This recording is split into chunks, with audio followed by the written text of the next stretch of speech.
So, George, how are we? Yeah, we're good. We're good to go? Yeah. Okay. Let's do that. I'll turn my phone on silent. Always a good idea. Because otherwise Lee will shout at me. Right. Sound-wise, are we good?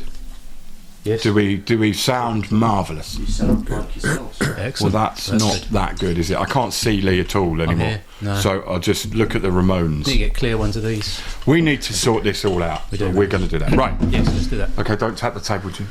No, you're fine. Okay. Head space. I've wanted to make this show for a very long time. I, for some reason, have a bee in my bonnet about the fact that people who transition from military to Civvy Street have either they have no problems, or they seem to need the structure they've had so much that they then decide homelessness is the way forward, or end up in that way, or drinking, or all of that. And I'm really lucky to have someone who is literally in the middle of transitioning into civilian life. Hi, Luke. Nice to see you. Hi. Right, Luke, let's start at the beginning. When did you go into the army? February the 5th, 2012. So I'm coming up to sort of 12 years 12 now. years in. Yeah. Of course, you remember dates. Yeah. That's impressive. That's very precise. I don't remember any date. Yeah. Okay, so so you were in the Royal Anglians, right? Yeah. Which is local to us. There's like a Royal Anglians TA base in Hertford, and there's just a couple of people that I know that were in the Anglians. So why that regiment? So yeah, local infantry regiment for me. So I'm Bedfordshire. So Right. yeah, it's the same recruitment area. And yeah, I wanted to join the infantry. So obviously a local one, and looking at where they had been and where they were going at the time. Yeah, I wanted to join them. So. Okay, active units or Yeah. So proper infantry on the floor marching kind of infantry. Yeah. So how old were you when you went in? 18. So you were 18. Yeah. So normal schooling. Yeah. Just went to a normal school. Left sort of year 11. Started college. Yeah. I was doing that for a couple of months, but I just couldn't really concentrate. I always knew from like a young age I wanted to join the army. So you know why that is? Do you know why you wanted to join so bad? No, I've just always had an interest in it. I guess like family history, any history? Well, my dad sort of done a few years, like 4 years. Had like an uncle that was in, but yeah, other than that, it was just something you felt a drive to do. Yeah. Oh, that's amazing. From a young age. Because everyone always thinks there has to be a reason for everything everyone does. Sometimes it's just what you want. And you might have seen something or a film or when you're young and you don't realise you've done that. My only link to the military is I was supposed to join the Royal Artillery, and I went to Haileybury, which is the local public school. Sorry about that. But I did get expelled, so it's okay. But from there, this ex-brigadier would drive up in his old Granada and take me to lunch once a month to make sure I was on the right path. And then I went to this dinner at Sandhurst, past the port and all that, and that was great in a very confusing way. But then I broke my knee on the rugby pitch, and then all of a sudden everyone went, no, bye-bye. Yeah. And that was that. And I get it, if I'm broken, they're not going to get anything from me. And to be honest, who I am probably wouldn't have gone very well in the military. What is there a type of person who goes to the military? I don't know. Well, I'd say there was, but now there isn't. No. Has the intake changed a lot in your time? I think so. Yeah. In what way? Well, sort of when I joined, it was all Afghan orientated. So everyone joining was like wanting to go and deploy, go and like fight essentially. In Afghanistan. Yeah. But whereas now that stance is different. Obviously, closed down of Afghan. There's not as many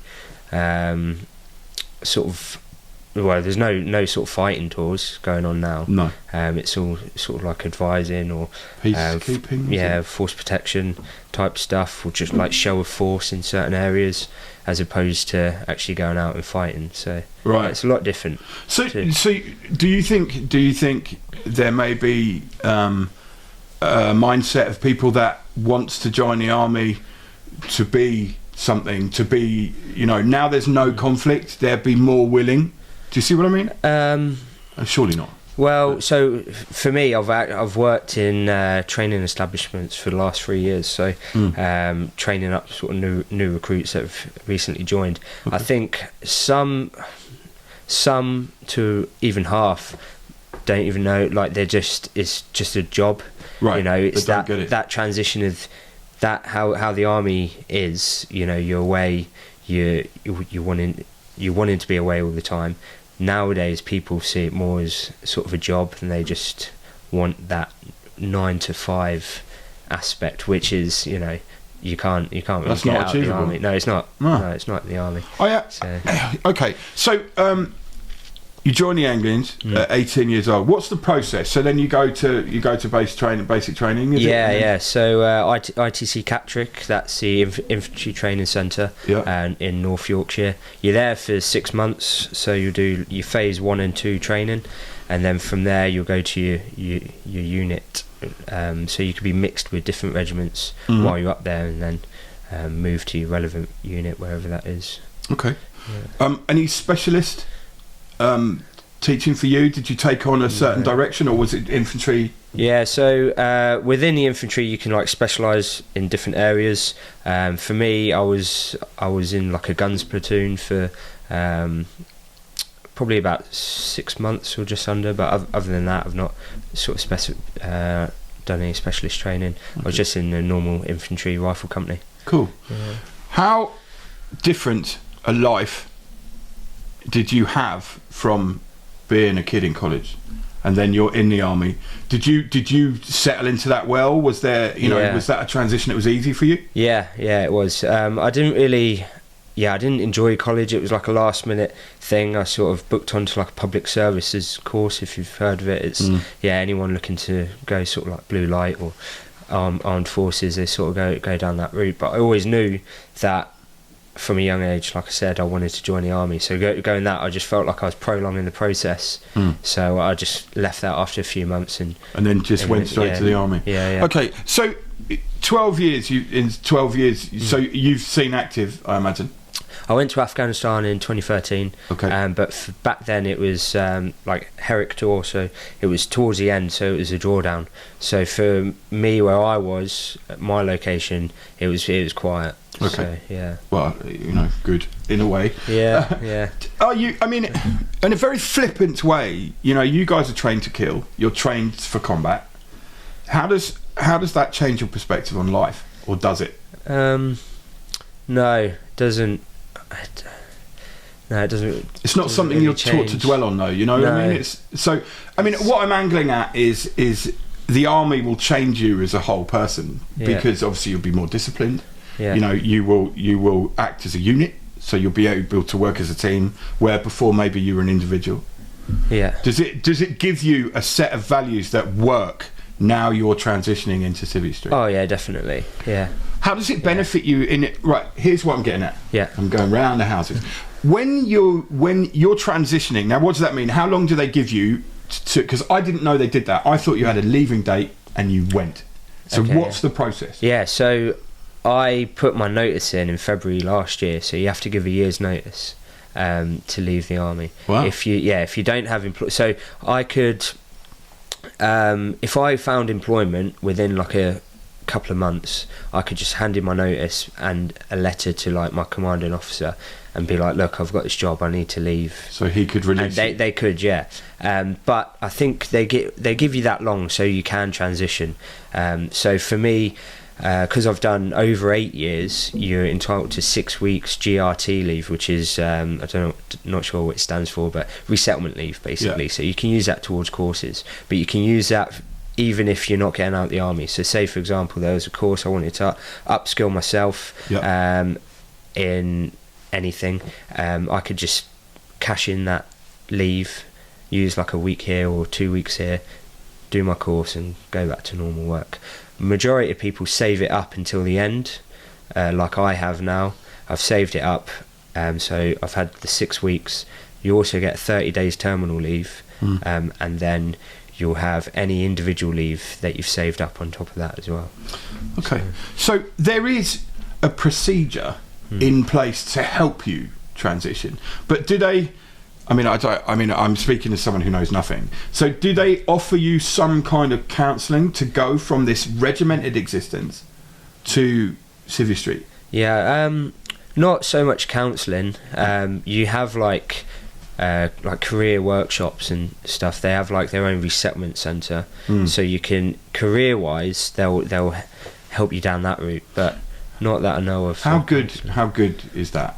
I mean, yeah, I've been to a lot of insight days with different companies, and I found them more useful than the ones from the army. Right. It's very much just like broad brush. Because it was a 3-day workshop, some interview techniques, CV writing, looking for jobs, etc. But it wasn't that helpful. It wasn't like specific industry that you're looking for. I feel like maybe if they had people from certain industries and you highlighted an industry that you wanted to go into, they and could then funnel you. Yeah, and you were in a group of like-minded people. Then you could like build a network internally, because like I've been to these events, met up with people, got people on LinkedIn, they check in with me, like I check in with them. Right. It's good, but in terms of like from the army, I've not really had anything. No. It's a bit like careers advice at school, really. Yeah, Very similar. it wasn't that helpful. But on the other hand, I've heard, because I done a mixed ranks one, so there was one for mixed ranks. I think junior NCOs and senior NCOs and officers.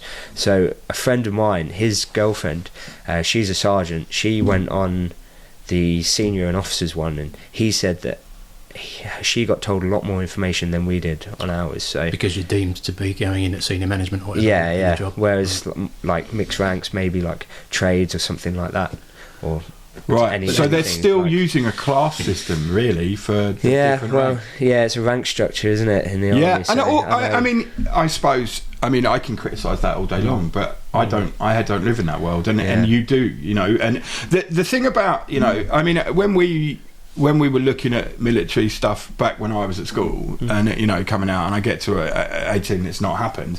I was a bit shell shocked in as much as that I had a future that I was planned. And then I didn't have any future, it was all that. But you spent these 12 years in an institution, I suppose, not, that sounds like asylum, but, the army is an institution. It's a ranked thing, you follow orders. Now nobody's giving you orders. How are you okay with that? You can run your own life? I know I'm saying this really badly. What I'm asking is, did you rely on the structure to live your life in the army? No. So for me, I sort of promoted to corporal, so like I was a junior NCO. So you have that sort of responsibility yourself, and you're setting out like plans, training plans, etc., and schedules yourself. Right. For me, like I'm quite motivated. I don't rely on other people to sort of tell me. So you wake up in the morning, you set your day, and you're busy. Yeah, So now, so you officially leave when? 22nd of Feb. Okay, it'd be interesting to check back in with you. Yeah. Like a couple of months afterwards. Yeah. So did you say you set up a gym? No. Is that Jay? Oh no, I thought you said you'd set up a gym in bed. So what are you looking to go into? Is where I'm going. So I'm looking for like a project management type role or project related role. Yeah. Initially I was looking at financial services, because there's some really good military transition schemes that will these big banks will hire you, put you through like a process, transition you through different areas, for example, and you'll get a permanent role at the end of it. Is it the banks that run those schemes? Yeah. So they've gone to the army and said, look, you guys, the way you guys think this would be useful, possibly. Yeah. Oh, I didn't know that. That's amazing. There's a lot of companies in different industries support military leavers. So there's other industries run similar stuff. I have to say, as someone who employs people, you know, it would be if someone from the street came in or someone from the military came in, I would be more interested in the military person because you know they're disciplined and they can do as they're asked, and also take their lead for themselves. Because if you're not self-motivating in life, you don't get anywhere. And then you have a dead-end job and you live in the middle of the world and you're bored with life, you know. Or you're completely happy to be overruled by other people and live in the mainstream, and any of which is fine. But as a military person who's always pushed themselves forward, do you think coping with the company structure is going to be any kind of issue? In fact, because middle management, I've got a real problem with middle management. People have no fucking business being where they are, wearing the little red tie and telling you how to act. You've lived your life. You've gone to a combat zone. You've been inside this amazing machine for 12 years. How are you going to cope with that? I think I'll be alright. I think I'll bring a different perspective on things within that environment, you know. I think people are hard to understand, and I think in a work environment, I've been in a work environment where everyone from all sorts of different backgrounds are there for the same sort of reason, the same cause, and then you've got to bring those people together to deliver like an output, you know. And doing that in a different environment, if I can do it in like a harsher environment, for like sure, around the world, doing that in, you know, a warm cozy office or something, rather than in the desert, should be, you know, it will have its challenges, but absolutely in different ways. You strike me as somebody who's very calm, pragmatic, who can get himself out of the shit if he needs to, right? And obviously we don't know each other, so you know, this is the first time we're meeting, but it's apparent to me that you are strong enough of mind to make your decisions carefully, know where you're going. There are a lot of military people who transition out who struggle. Do you have an insight into why that struggle may occur? Partly.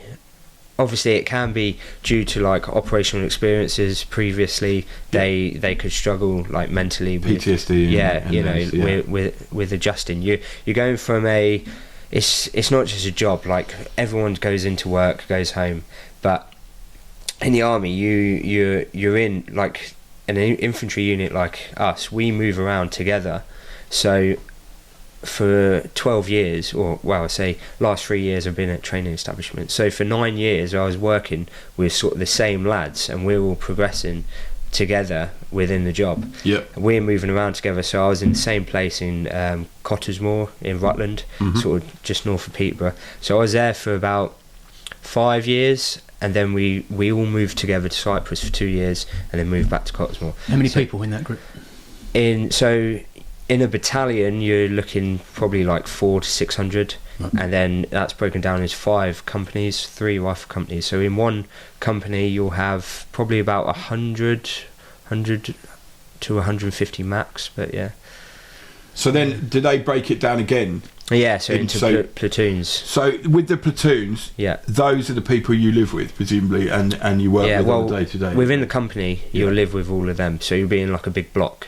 Right. So everyone lives in the same place. So all of my company, A company, we were all in the same accommodation. You all just have your own room. Oh, you do have a room. I think I was seeing bunk beds. It's not like that would do Full me. Metal Jacket. I mean,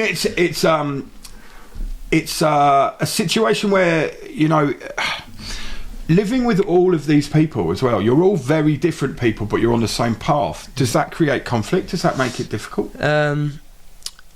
Not really, no. Is it because everyone has the same end goal? So then they kind of enclose themselves to fit because they know they have and they want to be there? Because, I mean, what I'm getting at is that, you know, I have been in situations where very different people, you know, who have tried to get to the same place in a group, just there's conflict all the time. Not so much conflict. I wouldn't say it's conflict, but everyone has different strengths. So, you know, you've got stronger members and weaker members at different things. So it doesn't bring conflict. It's just you have to, you know, work to everyone's strengths and bring everyone together. So then in the beginning there's a really useful time where you're all learning about each other. And I think I think I'm always, and I've just had a bit of realisation about myself. I suppose I'm asking that question about conflict because that's who I am. Yeah. I try and get on with as many people as I can, but if somebody annoys me, I find it difficult. Yeah. But you look at it from the other way. Well, so yeah, I think because you've got that rank structure, people respect the rank. Yeah. So and you're like a professional soldier. You've got to deliver on whatever task you're doing. You don't have to like anyone. So like I don't have to like whoever my boss, but if he's telling me to do something, you do it. Yeah, within reason, like I'm at this stage where I can not question things, but like just we can discuss options. Options. Yeah, and then anyway, then we can agree or disagree, and then either way it's getting delivered. And that's because you're a corporal, yeah? Yeah. They know that you've got, a bit of nous and you can do things. What about if a private comes to a sergeant and says, what's this? Is there scope for conversation, or is it just do as you're told? Yeah, so strong one is like using the chain of command. Yeah. So they want you to work up. Yeah, so they'll come to you. Yeah. You'll go to the... What's after corporal? Yeah, sergeant. Sergeant, so straight up to sergeant. Yeah. Okay. The whole dynamic really interests me. Yeah. Right? Mostly because I think I missed out. Because obviously, with my life, it's been chaos. I've done all of the bad things you should not do, and all of that. But with that regimented thing, would I change or would I push against it? That's a question that can never be answered. So that's interesting. Yeah. When you are totally free and out of it, are there a group of lads that you will stay in touch with as far as you're aware? Have you got a key group of guys? Yeah, I've got like 3 sort of key groups, because they're all like, so one group we've sort of been mates the longest. There's 5 of us, and one of them after me is going to be left in the army. The other sort of 3 are out of the army now, and then I've got... Will that be a support?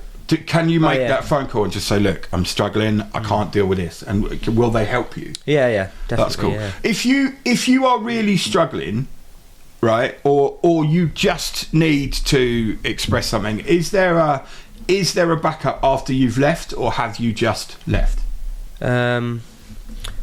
What, as in terms of like options with the army? Well, yeah, I mean, is there like it's not like a liaisons officer for past soldiers? Do you know what I mean?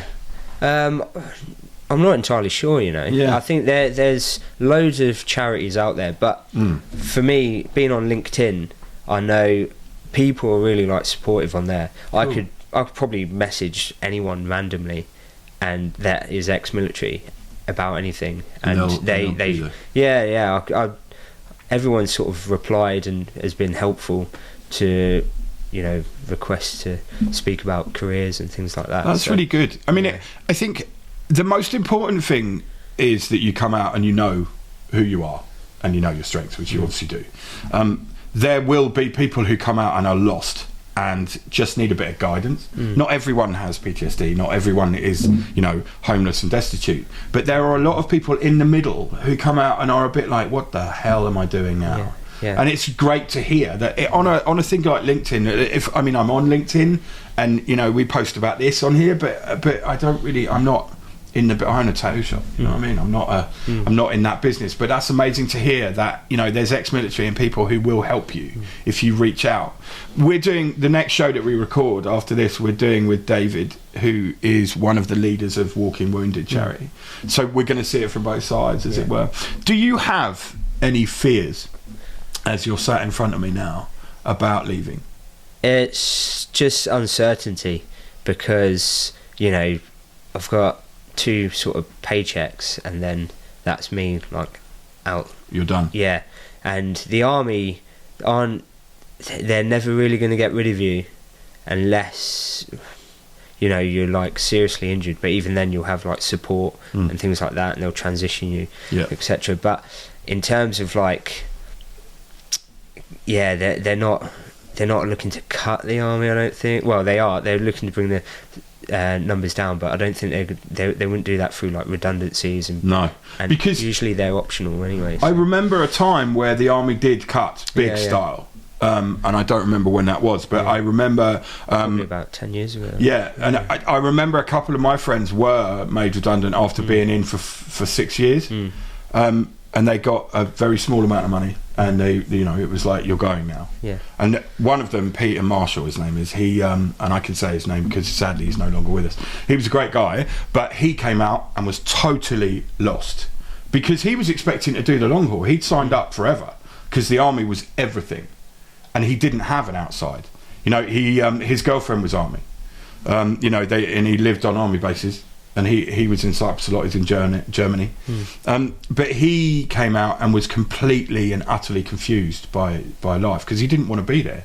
Yeah. And I think he felt let down by the army. But I mean, obviously, I can't talk for him. But it's from what we talked about when he was here. He sadly died of cancer. So you know, he didn't have that. But as you sit here, that 2 paychecks till you're out. Yeah. Right. But also that's exciting, is it? Yeah, it is. But like we spoke about, like I do come from that structured environment where you know, if I was in my unit, I'd know when I was away and sort of when my leave is, sort of roughly throughout the whole year. So having that now where I don't know what's going to be happening after this. So at this point, you don't know where your next paycheck will come from? No, because I've not secured a job role yet. Right. So yeah, I've got an interview coming up on Wednesday. But cool. Yeah, good luck with that for sure. Cheers, yeah. Is that in your chosen field then? That's in, you know, or is it? It's not, but there's relevant like project management job roles within that company. So the job role isn't like a PM role. Right. So, but you know, it can be used as a stepping stone, I'm sure. Cool. So in terms of the people that do struggle, I think there's probably a bit of a stereotype from people like me that don't know enough about it. Yeah. That the guys that really struggle are the guys that totally rely on the structure of meal times and everything being provided for you and stuff. Is that valid? Is that a valid outsider's view? Do people really just let the process happen, and then when they leave, it's like, oh my god, you know, they can't even put their socks on in the morning, sort of thing? Yeah. Is that a reality?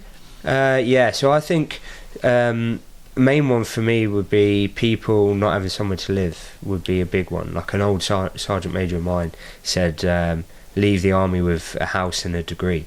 Not everyone is, you know, that sort of directed towards like a degree, but definitely a house. There's a good opportunity for you to purchase a property in the army. You're away, you know, if you do go away a lot, you save up, you know, chunks of money at a time. So presumably, I mean, apart from, you know, cigarettes and chocolate and whatever from the naffy or whatever, there's not a lot that you have to spend money on, right? Yeah. Or is there? Beer. Yeah, beer. Yeah. I forgot. How the hell have I, of all people, forgotten about beer? That's it. So, okay, let's explain a bit about that. So when you are on base, you have your own bar. Like you have there's a bar on camp, yeah. But usually. Then, because are you right? Here's another naive question: are you allowed off base? Yeah. Whenever you want, within reason. Yeah. So in the UK, it was fine all the time. Yeah. Because I mean, I grew up in Somerset in Taunton, and there was a lot of new recruits in Taunton at that time, and all of that. And I remember like the chaos that would ensue. Yeah. And then the military police would be tearing around the place. Yeah, but so for recruits, you're not allowed off. So sort of during the weekends, after a certain amount of time. I think that might have been the problem. The pressure's been building up, and then that was that. I respect the military because basically when you sign up, being melodramatic is basically you're willing to go and involve yourself in conflict to save for your country. I mean, you're serving your country, and a lot of the perspective of that in this country is not positive, and I don't understand that. Right? Americans, love them or hate them, they say thank you for your service. Right? Now, I really like that. I know I'm British and, you know, whatever, but you know, somebody who's put themselves out to make sure that freedom is instilled, I think that's important. You know, it's important, and it's something to be respected. Yeah. But then, how can it go so wrong for so many people that come out of the military as well? You know, I mean, why there are so many charities. You've said that. Why should there be charities? Why isn't it provided? Do you know what I'm saying? Yeah. Is there a medical, like a mental health organisation that helps veterans? Or Yeah, I'm not sure about that. Well, I don't know too much about. There's one called Reorg charity. Have you heard about it? So recently I found out actually from a mate of mine. So he recently got out, but he bought a gym, and he's with Reorg. They're an organisation where they will, if you're leaving the army or blue light services as well. Yeah. They'll pay for you if you're new to like CrossFit or jiu-jitsu. They'll pay for your year membership. Okay. Yeah, so you can like go in. Obviously, you've got like this social, physical environment because that's very much what you need coming out of the army. Like I started jiu-jitsu in May, just before I left, and coming out and starting locally near me. Yeah, I think if I didn't have like that focus, because the army's like competitive, in physical, like it's, you're always looking to compete against everyone, like in a like friendly manner, because you against your mates, because you're doing like PT every morning. Yeah. So you're going from like that to an environment where you're now on your own training, So if you are on your own, I think joining like a social club like jiu-jitsu or CrossFit is definitely if you're in a situation where every day has been about some kind of exercise, some kind of competition as well, be that healthy. If you are not somebody who is self-motivational like yourself, but you could see how that could go wrong, because if you came out and didn't join any of the clubs, then you wouldn't have an exercise outlet apart from pounding the streets on your own, which is not what you're used to. So I can see the avenues that could cause concern, but you have found a place to go, and all of that. So your jiu-jitsu, what else what sport-wise, is it just training? So you're PT and no, I'm not PT. No? I do strength training myself. Okay. And then jiu-jitsu on the side as well. Is it important to you to stay fit? Yeah. Now you're coming through. It is. For me, it's like a focus. Like if I wasn't training, like what would I be doing? Like I need some sort of sport, something to keep me going. That's interesting as well, because you obviously you have an ability to self-realise. You can see what you need to survive, and I think that comes from you can put people in positions where they can survive. That planning, that project management. You're doing that for yourself now. Yeah. Which it sounds like as a corporal you've done that for yourself in the army. Do you think it helps you to the fact that you've been able to progress a little bit, to that corporal status where you are given opportunities to lead, and organise? It definitely helps. You get like a lot more transferable skills from it, definitely, and just being able to stand up and deliver, because you're given that responsibility to like deliver lessons or lead your own teams, essentially. And from what I've heard, people even just in the civilian world struggle to stand up and just speak in front of people, like in workplaces. So I think putting a squaddie in a room and get him to speak about a certain subject, he can quite easily do it. Even as a private, or is that something? Even private soldiers, because when you always work one up. So as a private soldier, you'll be looking to promote to like Lance Corporal. So if you're a senior private, you will be given like responsibility to How many? So in was it A company? In that, so how many corporals would you have? So you have 3 in a platoon, so at most, so 3 platoons, so like nine people in a company. Okay, so the competition element of that. I mean, obviously you've got to be better than the next guy to get up, or seen to be.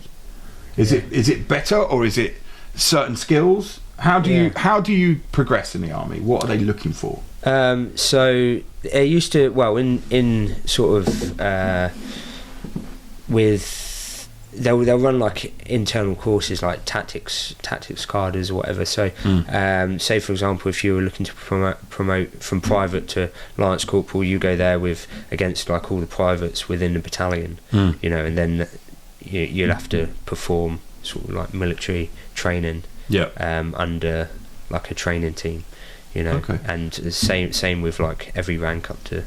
So they give you the opportunity, you know, if you become senior private, because you go in as a rookie and all of that, and then you get seen as a senior private, is that right? And then there's a difference between a first in and a senior private, right? So they give you the opportunity you can. If you can make it happen yourself, then you'll get promoted. Yeah, so you have to do a course, right? So you'll go on this like pre-selection essentially, and then from there you'll do like an 8-week course in Brecon. Okay, it's interesting to know the structure and how that works, because obviously you know all civilians know of army life is films, and you know Uncle George was in the RAF for 12 minutes during the Suez crisis. Actually, that was my dad. He did national service during the Suez crisis, but when it all kicked off, he was on leave, so he came back to an empty base. That was a question I had actually. Would you say that national service would be a good thing? Everyone to have some time in the army? No, I wouldn't, because not everyone wants to join. So if you get everyone in, I think my view is the standards will be lower, because not everyone wants to be there, so they won't put in the effort. Because even now you've got people that sign up, and not everyone puts in, you know, the same effort as everyone else. Not everyone is as motivated as. I think there's a school of thought that would potentially bring more discipline to society if everybody was told to do it. But I guess but you could turn that right on its head, right? Because also, like, it goes back to my original thoughts about conflict, born out of people who don't want to be there. If you have choice to sign up, right, you presumably the first step is the choice. Very few people, and you know, it's not like the court system in this country does what it does in America, saying, look, you're going to prison for this, or you go and join the military. You know, we don't do that.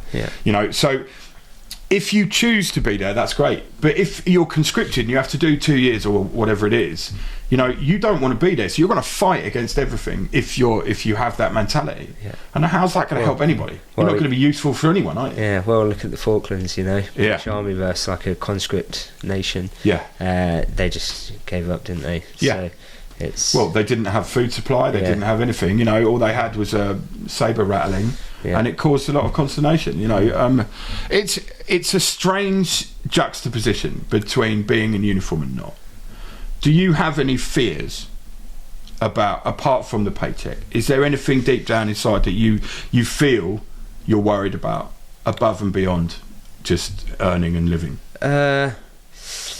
No, not really. I'm just excited about sort of the new opportunities. That's great.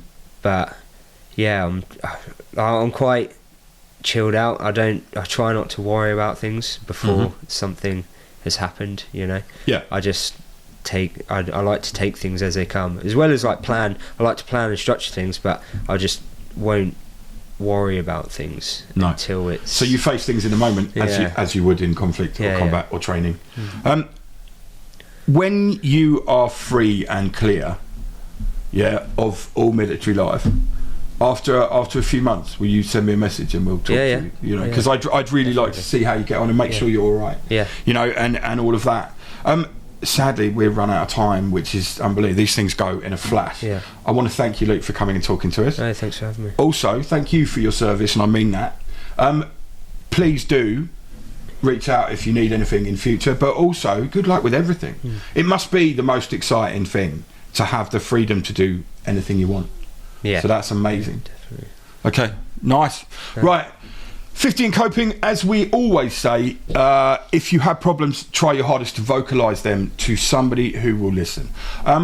We've got a TikTok now and all of these things, because apparently old people on TikTok is entertaining for youngsters. So look, search for Gym Distortion or 50 in Coping on TikTok. You can always find us on YouTube as you're watching us now. Can you help us as well?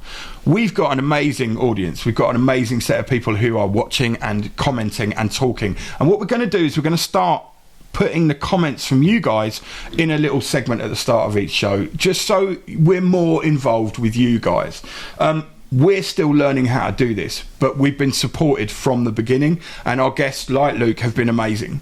So if you want us to talk about something, or you want to be involved, then leave a comment, leave a message, all that, like and subscribe. Don't subscribe if you don't want to, I don't care. Watch the things, see which ones you want to do. But most of all, thank you for watching. We'll see you next time. 50 and Coping.